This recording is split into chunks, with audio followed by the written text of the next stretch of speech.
Now for some, they might find this strange, but when I look in the back of my truck and I see all this wood that I cut up and getting ready to take it back to the house and split, I get just as excited seeing this as what I do when there's a deer carcass or, you know, whatever else is in there that I'm taking back to the house that is going to provide the family with something, you know.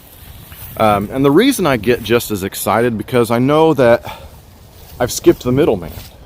You know, I know that if I have this amount of wood at any given time, I can heat my home for 1 to 2 weeks.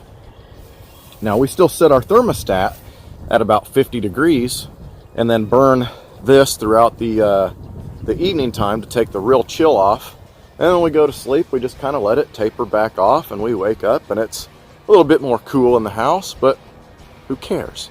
You fire it back up, put an extra layer on, and get warm. Same with like if you process, you know, some sort of game animal. You skip going to the grocery store. You know exactly where the meat came from because you harvested it all yourself. In my eyes, this is exactly the same thing. And there's really not a whole lot left behind. Now these limbs here, all of these limbs I'm going to gather up. And you guys have seen my garden area. All those limbs will be gathered up, taken over into that direction, and, you know, small little bonfires will be set, and the ashes will be spread around the area. So that way when I turn the soil, all that lye and everything else goes into the ground. Now there's also a section over there where every single year stickers pop up. And I don't like stickers. I walk around barefoot. I don't like them.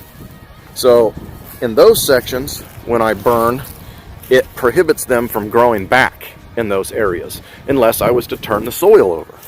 So it's kind of a win-win for me. It takes up all of my day, just like if I was to go to a regular 9 to 5,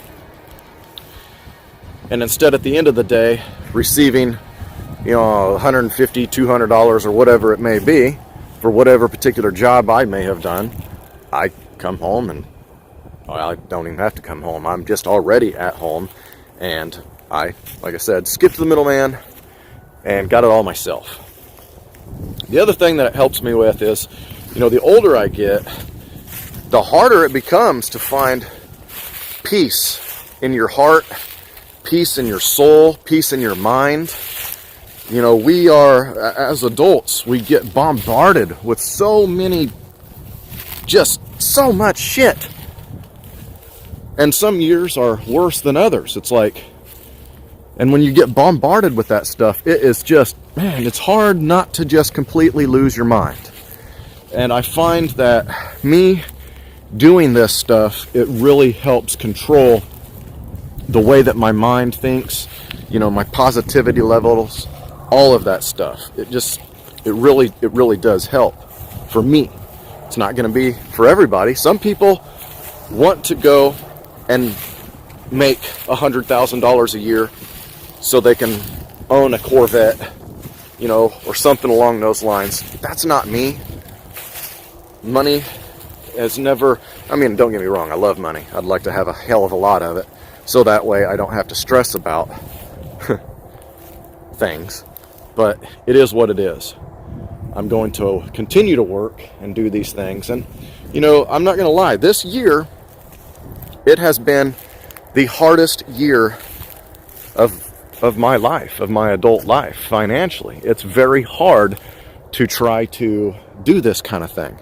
But I'm hoping that with each passing year, it'll get easier and easier, and the rewards will be more plentiful, I guess, if that makes any sense whatsoever. All right, what is going on, everybody? Come on. Come on, girls, let's go. So we got to do some cleanup today. Had this tree right here fall last year.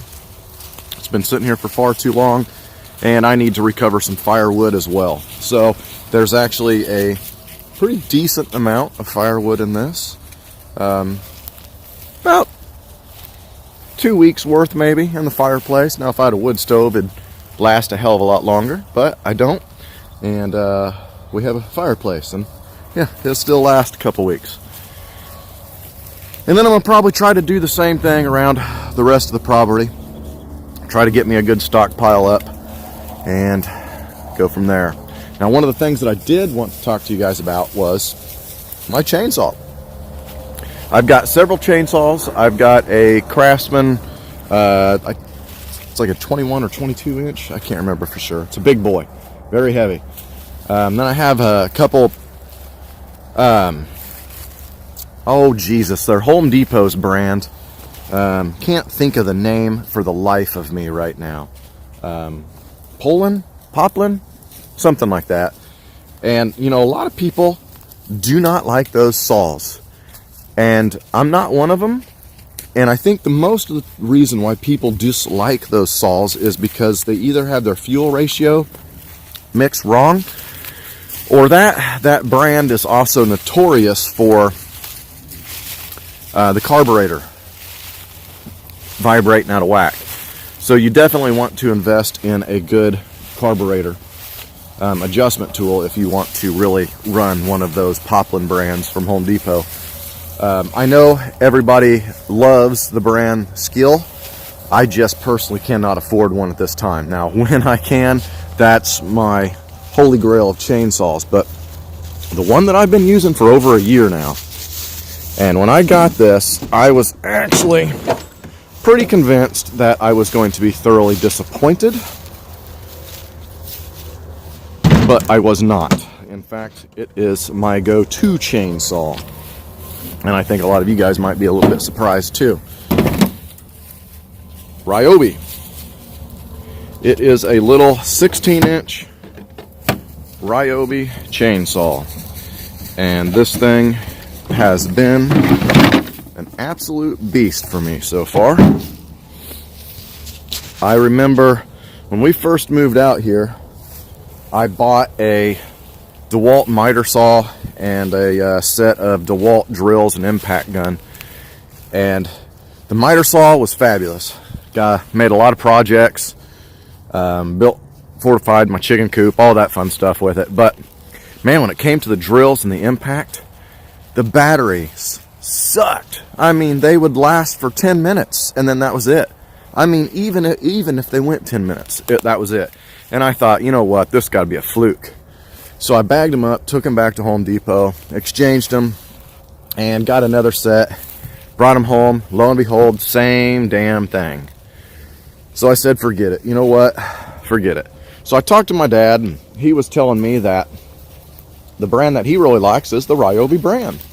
You know, and you see a lot of commercials on Ryobi, on home or on their commercials, talking about being able to use your battery in 1,000 different tools or 15,000 different tools. I don't know, but man, that, you know, that's something that makes sense to a lot of people that are going gasless or electric-less, I guess, and wanting to stay with just battery power. And I have since got the drill, the impact gun on both of those, and the batteries last forever. I mean, I can start a project, finish a project with one battery. I mean, they just go forever. I also, for the first time ever, bought a electric weed eater. Now think about that for a second. Electric weed eater? Are you shitting me right now? There is no way an electric weed eater is going to have the power to do anything around here. Well, come this summer, I will break that little jerk out for you and show you, because it is extremely powerful for a 40 volt battery pack, and it lasts. I can do my entire yard with it. Well, I take that back. I can almost do my entire yard with it, and then I got to swap it out for another one. But I can damn near get it. I've also got their leaf blower, which I can blow out my gutters and stuff with. And I have been absolutely blown away with the Ryobi brand so far, and I am here to tell you I am going to continue with them for quite some time, I think. One of the purchases I am going to be looking at here very soon is the 40 volt the 40-volt chainsaw. Do away with the gas and everything and just stick with bar oil and a battery pack. The reviews I've seen so far have been pretty dang promising, so I really like that idea. And the reason for that is because out here, this chainsaw is my best friend. You use it for everything. You use it for all your structural builds, for cutting all this down, from limbing, from everything. And having the ability to come out here with just a 40-volt battery pack and a chainsaw and a little bit of chain oil, I like that idea. So, but let's go ahead and get started. Now, the one thing you're not going to see me do is time cuts and time this, time that. I'm just going to run the saw. The chain's been on there for quite some time. It hasn't been sharpened here lately, but it doesn't need it yet. Well, I say that. We'll find out here very soon. So I'm just going to start cutting this thing up, and we'll go from there. The one thing that I truly love about this saw is it always starts. Always. If you do all your preventative maintenance with it and all that fun stuff, you're going to get this saw to start up every time. And the instructions are very plain forward. Turn it on, release your chain brake, time it 10 times. Now that's the one thing that's always different, is in most of my other saws, you time it like, or prime it, excuse me, like 4 times. This one you do it 10 times and you think, oh my God, this is excessive. But it's not. You follow the instructions to a T on this thing, and I can almost assure you it will fire up on the very first time. Don't believe me? Let's go ahead and give it a shot, shall we? Now, of course, before I fired it up, I went ahead and opened it up to see if it needed chain oil. Chain oil's good. The gas mixture, there's still a decent amount in there, so I'm not going to add any to it right at this particular moment, because once it's done, then I'm going to need to add to my chain oil anyway. There's a lot of really good pre-mix mixtures out there nowadays that I hear about. I've never personally used them. I still just mix my own gas. Now, this is what I use, and I got it from my local True Value. The thing that I like about this mixture is, let's say that you don't quite have a gallon of gas, or maybe you have a little bit more than a gallon of gas, and then you mix that in there. It doesn't care. It's still going to run perfectly fine. You're not going to have any issues. I've never had any issues with that particular treatment style. The unfortunate part is my local True Value closed down, so now I got to figure out where I can buy this locally, or if I'm just going to have to order it online. So go from there, I guess. Kiss my butt. Here I was getting ready to fire that thing up. Had my earplugs. Went to put my safety glasses on, and no, they're clear up here in the freaking South 40. So I got to walk all the way back up here to the house and get them right quick, because Lord knows I don't want any of you yelling at me for safety glasses. There's this big old pile of hedge here that one of these days I'm going to tackle and get to. But man, if you've ever cut into hedge, it is just so flippin' hard. It burns up your chainsaw blades like something mad. And of course it pops and throws sparks like crazy too. So it's not really the ideal fireplace wood. But man, it sure burns hot. So if you're having one of those nights where it's just super bitter cold and you need to throw in something that you know is going to kick up the heat fast, hedge is definitely the way to go. As long as you have the ability to keep them sparks from flying out.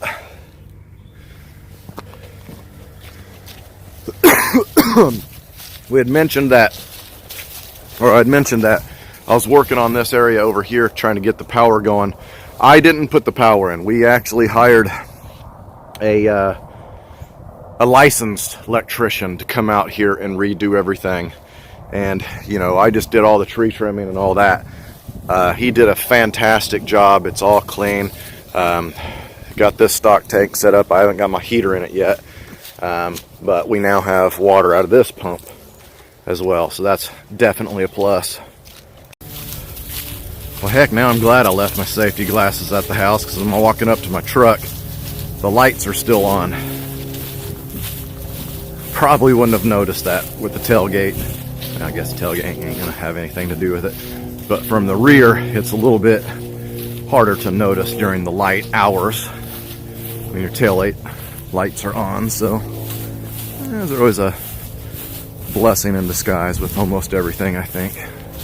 Now, the one thing I am going to do is I'm going to set my camera up the best I can and show cutting this thing up and all that fun stuff, but I'm not going to really be addressing the camera while doing so. It's pretty common knowledge, but if you've never ran a chainsaw and you're wanting to start for the first time, the one thing that I can tell you is just be aware of the saw. Don't focus in on anything other than your saw. The moment you lose focus of this saw or any other chainsaw, it's going to bring the focus back to you after it removes a piece of your body, and it will do so very fast. Alright, and as you can see, I haven't done anything to it. It's still nice and cold. I ain't ran it or anything. Okay, so let's come over here and let's follow the instructions to the T. Okay, so we've got, let's see, let's turn it on. Release the chain brake. We're going to pull the choke all the way out, and we're going to prime this thing 10 times. 1, 2, 3. Misty, watch out now. 4, 5, 6, 7, 8, 9, and 10. All right, pups, get out of here.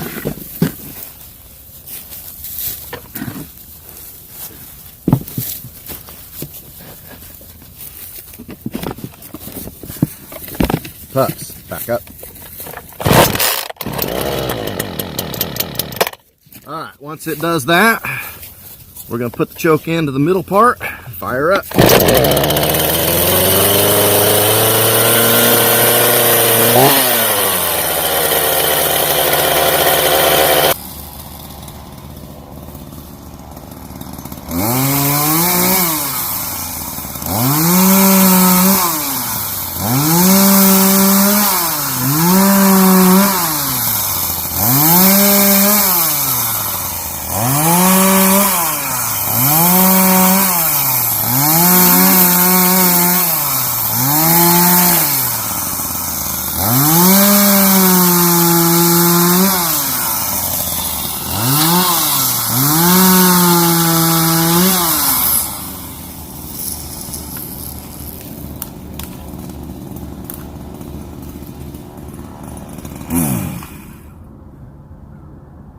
That was my fault. I accidentally hit the stop with my thumb.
Yes, if you're wearing big, bulky gloves, it is possible to hit that on and off button, but that's about the same with any chainsaw, really, that I've ever ran.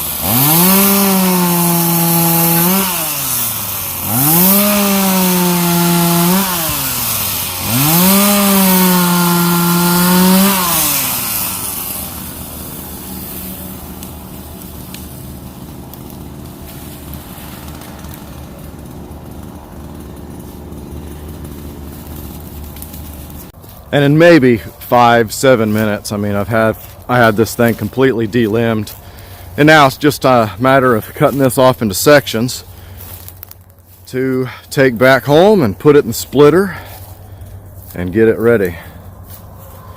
The beautiful thing, or the thing that I love the most about cutting my own wood, is you guys have heard it before. A man that cuts his own wood warms himself multiple times. That's 100% the case. This morning when I came out here, it's about 20 degrees or some odd, maybe a bit warmer, but it's cold. Start cutting, even just running the chainsaw, you start warming up, and I had to shed a layer. And by the time I get this back home and start splitting and lugging it around and everything else, I basically won't have a layer on except for hat and gloves, you know, and a light pullover or something like that. That is truly one of the best things when it comes to cutting your own wood. So now you can see that piece right there that's holding this big chunk up, and this big open spot right here. I typically cut my stuff at about 2 feet, excuse me, or 1.5, 2 feet. And where I need to cut it is basically just right here. But when I get to this bottom section, this is going to try to tip over and pinch my blade. This back section isn't going to be a problem because it's weighted down. But right here, it's going to want to pinch because of that spot right there. Misty, you got stickers all over you, honey. Get out of there. So all I'm going to do is I'm just going to shove a log that'll fit underneath that, so that way when I cut, it doesn't have anything to pinch on. It just comes down and meets at this log, and away we go. So now in theory, when I cut that section, it's not going to bind up my blade. In theory, of course. Stranger things have happened.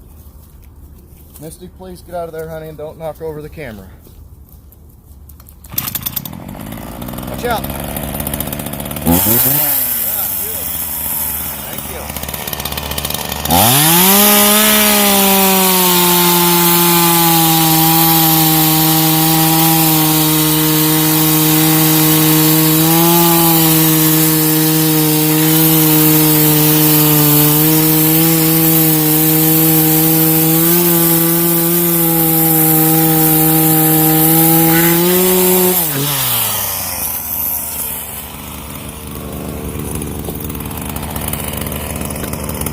Now if I was to leave this here and cut here, this log is going to go down and pinch it as well. Let's see here. But if I remove it, the weight now should just let it fall right over.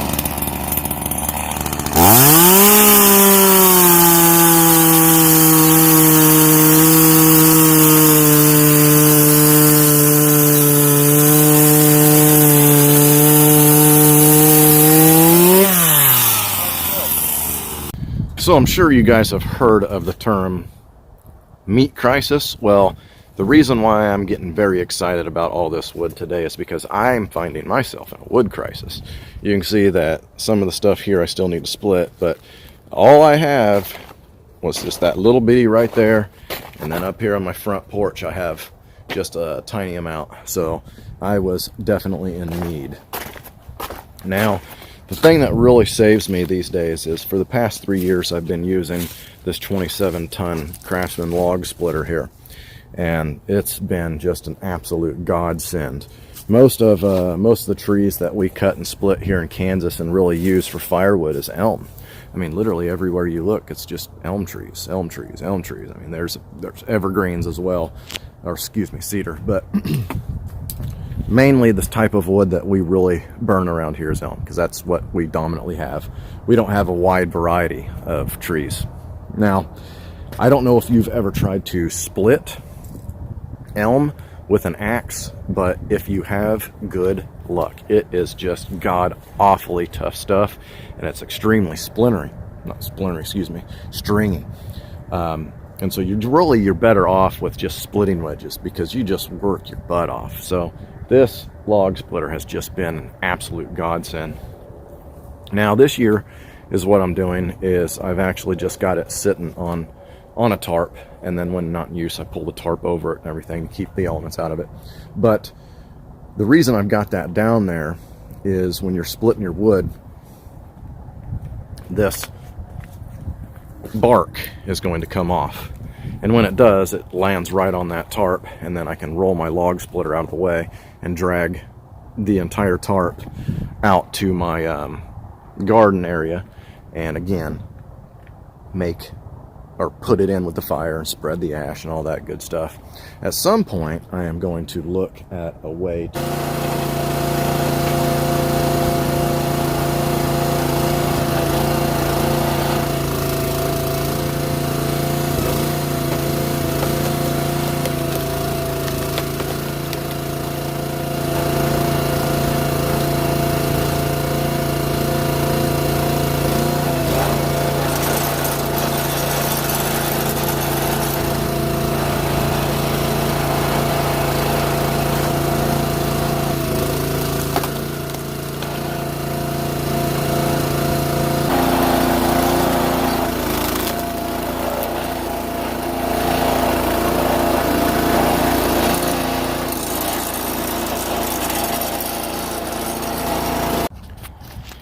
So I've only split literally just a few pieces right now, and you can see that we're already starting to fill up good.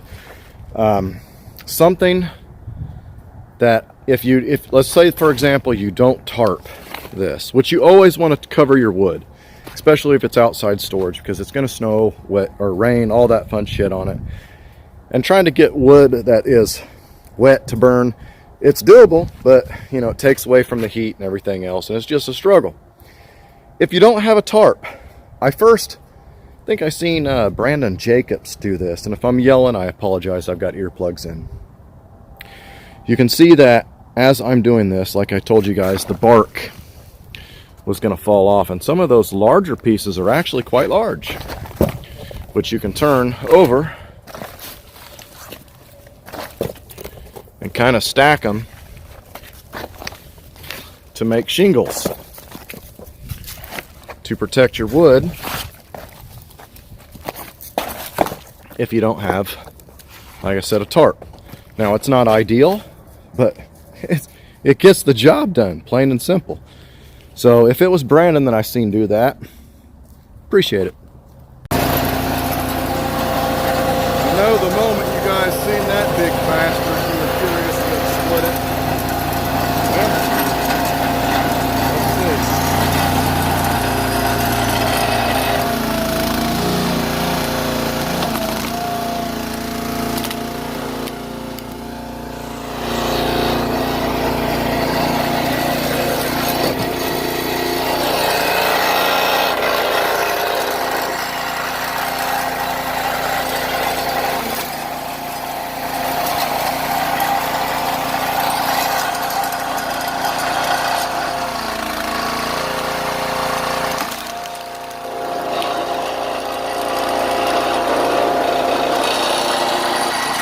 All right, got her all split up.